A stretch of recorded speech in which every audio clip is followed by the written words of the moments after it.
Cinta tubuh hati menangis, cinta hati nyawa merasa nikmat, cinta nyawa binasalah dan dibinasakan oleh rahasia. Apa maknanya? Yang pertama itu adalah cinta tubuh.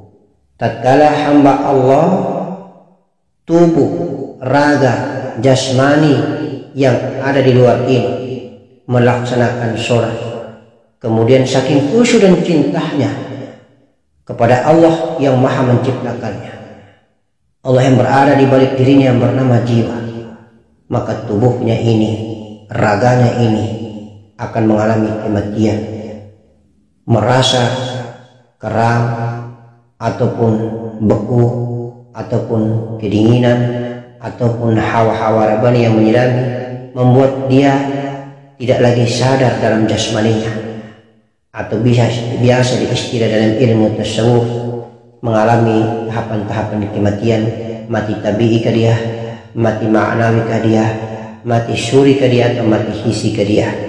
Tetapi jiwanya lah yang melaksanakan sholat.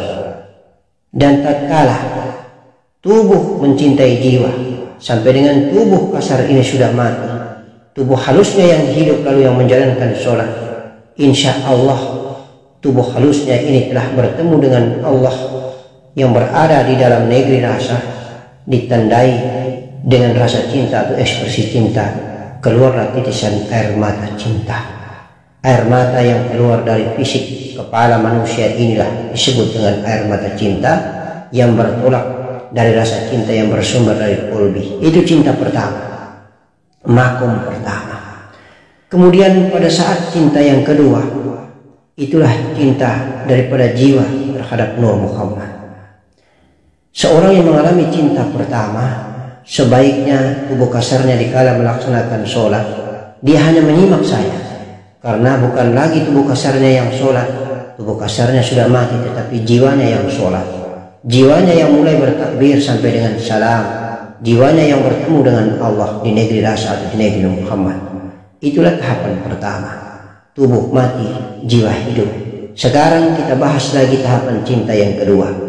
Tahapan cinta yang kedua, di mana jiwa mencintai Nur Muhammad, jiwa mencintai Allah yang berada di dalam Nur Muhammad, jiwa masuk dan tenggelam serta lebur dan fana di dalam negeri rasa atau Nur Muhammad, di mana jiwa kita telah beribadah, menyembah serta bertemu dengan Allah di negeri Nur Muhammad, di mana jiwa kita telah tenggelam di dalam Nur Muhammad atau negeri rasa. Jiwa mencintai rasa, jiwa mencintai Nur Muhammad, nafas mencintai rasa, nafas mencintai Nur Muhammad. Allah membuktikannya dengan keluar kenikmatan. Itulah tubuh mencintai hati, hati menangis mengeluarkan air mata, sedangkan hati mencintai nyawa, nyawa mencintai hati, nyawa mengeluarkan kenikmatan. Itu cinta yang kedua. Lalu cinta yang ketiga adalah di mana jiwa yang sudah melebur di dalam Nur Muhammad, tinggal Nur Muhammad yang akan berangkat bertemu Nur Allah atau Nurul Zat, Nurul Izzati. Nur Allah, Nur Muhammad, Nur Muhammad di dalam Nur Allah, Nur Allah di dalam Nur Muhammad. Maka terjadilah fana dan leburnya Nur Muhammad, nurun ala nurin. Kalau sudah terjadi pertemuan antara Nur Muhammad dan Nur Allah, maka fana Nur Muhammad ini, yang ada hanyalah Nur Allah Subhanahu wa ta'ala. Hamba yang diizinkan Allah Nur Muhammad di dirinya bertemu dengan Nur Allah yang ada di dirinya, maka hamba ini akan meninggalkan dunia, mati betulan, kemudian dibuktikan dengan meninggalkan kenikmatan. Itulah kenikmatan hakiki. Jadi ada 3 tahapan cinta. Cinta pertama, cinta tubuh terhadap hati, hati menangis mengeluarkan air mata. Cinta yang kedua, hati mencintai nyawa, nyawa memberikan rasa cintanya sementara tubuh kasarnya masih hidup adanya. Tetapi cinta yang ketiga, ketika nyawa mencintai rahasia, maka sesungguhnya binasalah adanya, membuktikan bahwa tubuh kasar pun mati betulan, tetapi meninggalkan kenikmatan. Insya Allah 3 cinta, 3 makom kedudukan. Makom tubuh, makom hati, makom nyawa. Makom Adam, makom Ahmad, makom Allah. Makom tubuh, makom jiwa, makom Nur Muhammad. Insya Allah makom tubuh, makom nafas, makom rasa, makom tubuh, makom jiwa, makom Nur Muhammad. Lalu di 3 makom inilah menunjukkan derajat kedudukan kita bertakwa di hadapan Allah Subhanahu wa Ta'ala. Itu semua adalah menunjukkan tentang identitas daripada makom takwa kita, makom ma'rifat billah kita. Kita bertemu Allah di jiwakah, atau kita bertemu Allah di negeri rasa Nur Muhammadkah, atau kita bertemu Allah di negerinya Allah sendiri yang bernama Nur Allah, Nurul Izzati. Kemudian ini kembali lagi pada tingkat yang berikut, yaitu pelaksanaan sholat. Sholat pun demikian bersesuaikan makom. Sholat pertama adalah sholat lahir, sholat tubuh kasar. Kemudian sholat jiwa. Sesungguhnya sholat yang ketiga adalah sholat nyawa, tubuh, hati, dan nyawa. Sholat ini sesungguhnya adalah yang lebih nyata dan lebih jelasnya lagi adalah sholatnya tubuh, sholatnya jiwa. Insya Allah sholat tubuh raga kita melaksanakan sholat, tetapi jiwa kita tidak melaksanakan sholat. Sholat tubuh ialah sholat di mana tubuh kasar melaksanakan takbir sampai salam, tetapi jiwanya tidak mengenal tubuh kasarnya, tubuh kasarnya tidak mengenal jiwanya. Atau dengan kata lain, orang ini belum belajar mengenal diri. Maka sholat hanya tubuh kasarnya saja yang bergerak sholat, tetapi jiwanya tidak melaksanakan sholat. Padahal hakikatnya jiwanya yang menggerakkan, tangannya bertakbir, tangannya yang ruku, dahinya sujud. Insya Allah seperti itu. Ketika orang sudah melaksanakan sholat yang kedua, maka orang ini sudah belajar tarekat atau belajar mengenal diri. Siapa yang mengalami sholat yang kedua atau sholat jiwa? Ialah orang-orang yang dimana ketika melaksanakan sholat, tubuh kasarnya itu diam. Kemudian yang dia nyimak, tubuh kasarnya hanya nyimak dan mendengar, mengikuti gerakan bacaan mulai takbir sampai salam adalah gerakan dan bacaan dari jiwa atau an-nafs, dirinya sendiri yang membacakan, yang bertakbir sampai dengan salam, ruku dan sujud itu dilakukan oleh jiwanya sendiri. Antara dua, ketika jasadnya itu diam atau jasmaninya itu diam, jiwanya yang melakukan kegiatan sholat mulai daripada takbir sampai salam. Ada juga jadab atau majdub diladuni oleh Allah Subhanahu wa Ta'ala. Sesungguhnya raganya tidak mampu, akhirnya jiwanya yang menguasai, sehingga jiwanya yang menggerakkan raganya mulai dari takbir sampai dengan salam. Tidak pakai hanya mendengar berkata-kata, tetapi langsung digerakkan secara refleks tubuh kasarnya, mengangkat takbir, ruku dan sujud, dan itu sesungguhnya digerakkan oleh jiwa yang ada di dalam tubuh kasar. Tadi sholat tubuh kasar yang belum kenal diri, kemudian sholat jiwa di mana tubuh kasar sudah kenal diri atau an-nafsnya. Oleh karena itu, ini bukan berarti bahwa yang sudah berada di makom nafas ini tingkatannya sudah meninggalkan sholat syariat. Tidak, hanya kebetulan saja karena dia belum murni, belum sempurna ma'rifatnya, sehingga belum bisa membuat netralisir atau menyeimbangkan antara energi Nur Muhammad di tubuhnya dengan tubuh kasar dan jiwa yang ada. Oleh karena itu, maka perlu diperhatikan orang-orang atau hamba Allah yang diberi kemuliaan semacam ini berarti mereka belum sempurna dan masih belajar dan belajar. Sesungguhnya adalah sholat di mana orang-orang atau hamba Allah yang diberi kemuliaan oleh Allah Subhanahu wa Ta'ala sudah berada pada makom nafas. Nafasnya yang melaksanakan sholat, tubuh kasarnya sudah mati. Nafas dan jiwa yang melaksanakan sholat dan tenggelam di dalam Nur Muhammad. Dalam setiap desah nafasnya dia melaksanakan sholat. Dia bangun dia sholat, dia duduk dia sholat, dia berjalan dia sholat, kapan dan dimanapun dia sholat. Sholat atau sembahyang sudah tidak kenal waktu. Insya Allah itulah yang disebut dengan zikir, nafi, dan isbat. Adapun rahasia-rahasia yang lain masih perlu nanti kita jelaskan, tetapi itu adalah rahasia yang harus kita perbincangkan lebih lama dan lebih panjang lagi. Sedangkan antara Nur Muhammad dan Nur Allah sudah tidak ada lagi sholat, yaitu bahwa sholat itu sebenarnya hakikatnya hanya ada dua yang dilakukan, yaitu penyembahan dan beribadah, alam jiwa dan alam jasmani. Sedangkan di negeri Nur Muhammad bertemu dengan Nur Allah, pertemuan saja. Pertemuan Nur Allah, Nur Muhammad, Nur Muhammad, Nur Allah. Dua kekasih yang bertemu. Pemilik sifat bertemu dengan sifatnya, sifatnya bertemu dengan pemilik sifatnya. Insya Allah, kisah pertemuan itulah yang akan kita bahas. Kisah pertemuan itu tidak membutuhkan apa-apa. kisah pertemuan itu hanya membutuhkan pengakuan saja. Kemarin Nur Allah telah mengakui Nur Muhammad sebagai sifatnya. Sekarang Nur Muhammad sudah menjadi abdi atau hamba di kelompok jasmani dan kelompok jiwa. Dia berangkat bermi'raj, kemudian bertemu Allah, hanya minta pengakuan saja agar Allah mengakui bahwa engkaulah sebagai utusanku, engkau juga sebagai abdi atau hamba. Oleh karena itu, wahai saudaraku semua, walaupun kita sudah bertemu dengan baginda Nabi Muhammad SAW sebagai Rabi Mursyid, walaupun kita sudah masuk ke alam negeri zat Allah Subhanahu wa Ta'ala, walaupun kita sudah bertemu dengan zat Allah Subhanahu wa Ta'ala sebagai pemilik segalanya, tetapi kalau kita belum diakui, bersahadat, bersaksi di antara kedua, kita sebagai Muhammad, kita sebagai Nur Muhammad, dan Allah sebagai Nurul Izzati belum mengakui kita sebagai utusannya dan sebagai abdinya, maka belum sempurna ma'rifat kita. Oleh karena itu, kedudukan syahadat paling tinggi dari segalanya. Di rukun Islam, kalau kau belum syahadat, kau belum bisa mengamalkan rukun-rukun Islam yang lain, karena syahadatlah hakikat tertinggi.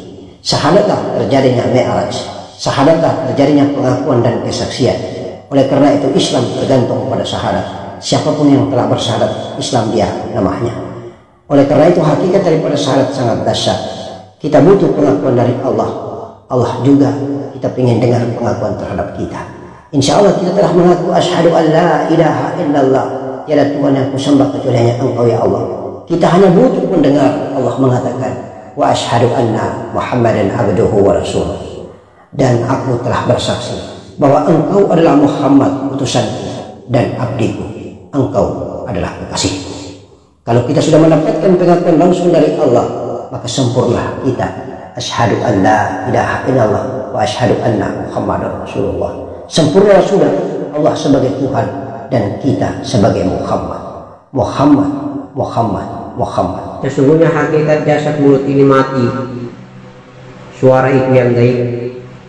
Suara itu bersumber awalnya secara sir atau rahasia dari dalam qalbi atau dalam hati nurani. Kemudian dia menzahirkan lagi, nampak, terdengar jelas melalui telinga jasad atau telinga jasmani. Yang biasanya suara yang berasal dari hati nurani itu keluar dari mulut rohani atau mulut jiwa dan hanya didengar dengan telinga-telinga jiwa. Tetapi kalau Allah telah memberikan kebesarannya, maka insya Allah yang seharusnya didengar oleh telinga jiwa menjadi didengar oleh telinga jasmani. Dan itu hamba pilihan Allah Subhanahu wa Ta'ala. Itu yang dimaksud dengan tahapan atau rincian daripada kasaf mukasyafah. Kasaf mendengar yang paling tinggi adalah kasaf mendengar melalui firasat hati. Tapi kasaf mendengar yang berikutnya adalah mendengar melalui telinga kepala, melihat dengan mata kepala, bicara dengan kalam, dengan bunyi suara melalui mulut yang ada di kepala. Insya Allah seperti itu, sehingga suaranya itu adalah suara yang sangat indah, adalah suara yang berasal dari negeri malakuti ruh setiap hamba Allah yang memuliakan, membacakan, mendendangkan, mengagungkan kalam Allah yang bernama Al-Quranul Karim. Makom yang pertama harus kita lewati adalah makom Adam atau makom jasad, makom raga. Makom jasad itu kita bersih dan sucikan dia dengan 9 pintu jasad yang ada, terutama adalah lubang luhur dan pengkemaruan. Allahu Akbar. Insya Allah pada makom jasad itu, mengapa kita harus penting dia sebagai fondasi untuk kita membersihkan dan mensucikan tubuh? Karena disitulah area di mana yang bernama jin biasa merajalela. Ada 3 alam tempat pesiarnya jin, yaitu di alam arwah, alam bumi, dan alam jin, alam di negerinya sendiri. Kemudian bagaimana cara menghancurkannya? Marilah kita tingkatkan makom zikir kita. Kalau seandainya kita melaksanakan zikir jasad, insya Allah masih juga dia main dan kita akan bisa menghancurkannya dengan zikir jasad kita. Tetapi kalau seandainya zikir jasad kita sudah tenggelam di dalam rasa, zikir jasad kita sudah tenggelam di dalam nurnya Muhammad, insya Allah dengan adanya diliputi atau dikuasai oleh Nur Muhammad, totalitas Nur Muhammad telah menguasai jasad dan raga ini, maka jin akan hancur dengan sendirinya, karena jin tidak akan mampu menyerupai wajah Rasulullah, apalagi Nur Muhammad. Insya Allah, apalagi jalan satu-satunya kita pakai kendaraan kolbu atau kendaraan nafas. Mudah-mudahan nafas berubah menjadi jiwa, jiwa tenggelam di dalam Nur Muhammad, maka iblis manapun tidak akan mampu merambah perjalanan makom itu. Yang bernama jiwa tadi, yang bersumber dari dua nafas kekasih ini, maka rasa pertama yang dialami adalah rasa nikmat, tenang, nyaman, damai, bahagia tidak terkira, yang sebagaimana dihadiskan atau disabdakan oleh Rasulullah, ala bidzikrillah tatma'innul qulub. Dengan mengingat Allah engkau akan menjadi tenang dan tenang di qulub ini atau di qalbi ini. Insya Allah kalau satu tahap lagi diberi amanah oleh Allah, besaran oleh Allah, kasaf mukasyafah, menyaksikan bermusyahadah perjalanan daripada nafas berubah menjadi jiwa, kemudian jiwa tenggelam di dalam rasa, kemudian tali kasih cinta antara rasa telur Muhammad dengan jiwa, sebagaimana perjalanan itu diperlihatkan dengan baik dan sempurna. Tetapi karena belum dikasih kebesaran Allah dengan kasaf mukasyafah, maka hanya dengan perasaan rasalah merasakannya, kenikmatan, kenyamanan, kebahagiaan dan ketentraman. Sebelum dia berubah menjadi profil jiwa, dia belum bisa masuk di dalam negeri rasa, kecuali dia telah berubah menjadi profil jiwa. Jadi merubah menjadi profil jiwa dua stasiun.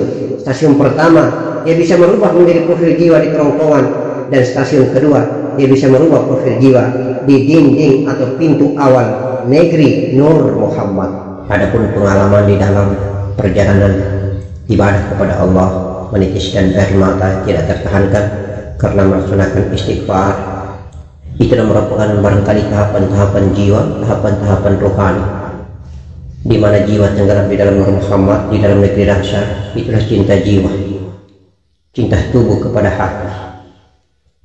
Hati menitiskan air mata, hati menangis karena kerinduan dan kecintaannya. Adapun hal lain adalah bahwa ketika kerinduan bertemu Rasulullah, itulah tugas dan makna pertemuan daripada mursyid. Itulah tugas dan peranan serta fungsi daripada seorang mursyid. Dialah yang menyambung rasa, dialah yang menyambung sana, dialah menuntun menuju pemilik sana, dialah yang menuntun menuju pemilik mi'raj, dialah yang menuntun kepada pemilik jiwa yang bernama Rabita Mursyid baginda Nabi Muhammad sallallahu alaihi wasallam, Imamul Ruh wa Imamul Nur. Insya Allah mudah-mudahan satu tahap lagi Allah ridho bisa bertemu dengan baginda Nabi Muhammad sallallahu alaihi wasallam, sehingga kita benar-benar dinyatakan menjadi ahlullah wa ahlul rasul, dzurriyyat baginda Nabi Muhammad sallallahu alaihi wasallam.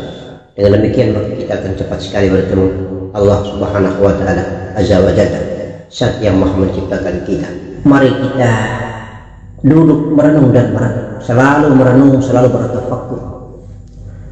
Jadikanlah diri kita ini adalah pejalan spiritual, pejalan spiritual yang merendah diri, yang merendah hati. Matikanlah hawa bumi yang bertakabur, matikanlah hawa bumi yang sombong. Insya Allah, karena hawa bumi takabur dan hawa bumi yang sombong itu adalah merupakan hijab yang tidak terhingga, dinding yang sangat tebal, setebal bahkan mungkin lebih tebal dari dinding barzah di alam barzah. Biarkanlah kita menjadi pejalan spiritual yang berjalan di atas punggung bumi ini, merasa kita tidak berjalan karena tidak berdaya di hadapan Allah yang Maha menciptakan kita. Allahu Akbar. Kadang kita belajar mengenal diri dan kita sudah mengenal diri kita, ada muncul hawa bumi yang menggoda, seakan-akan kita lebih mulia, seakan-akan kita lebih saleh. Janganlah memikirkan seperti itu, wahai ananda, karena mereka pun hamba Allah yang diciptakan Allah Subhanahu wa taala dengan akal pikiran mereka. Cuma nurul hidayah, Nur Muhammad belum bersinar terang di dalam hati dan qalbinya, hingga mereka mendapatkan petunjuk untuk berjalan di muka bumi, mengenal diri mereka dan mengenal Allah yang menciptakan diri mereka. Mari kita berdoa agar mereka bisa mengingat Allah melalui diri mereka, agar mereka bisa mengenal Allah melalui diri mereka.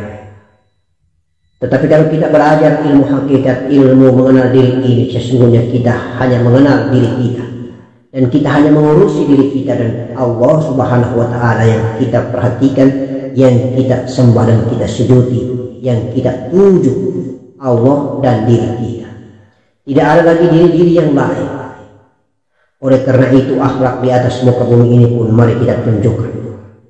Sesungguhnya kita berusaha agar tubuh ini menjadi jiwa, jiwa ini menjadi Nur Muhammad ini menjadi Nur Allah, Nur Azza.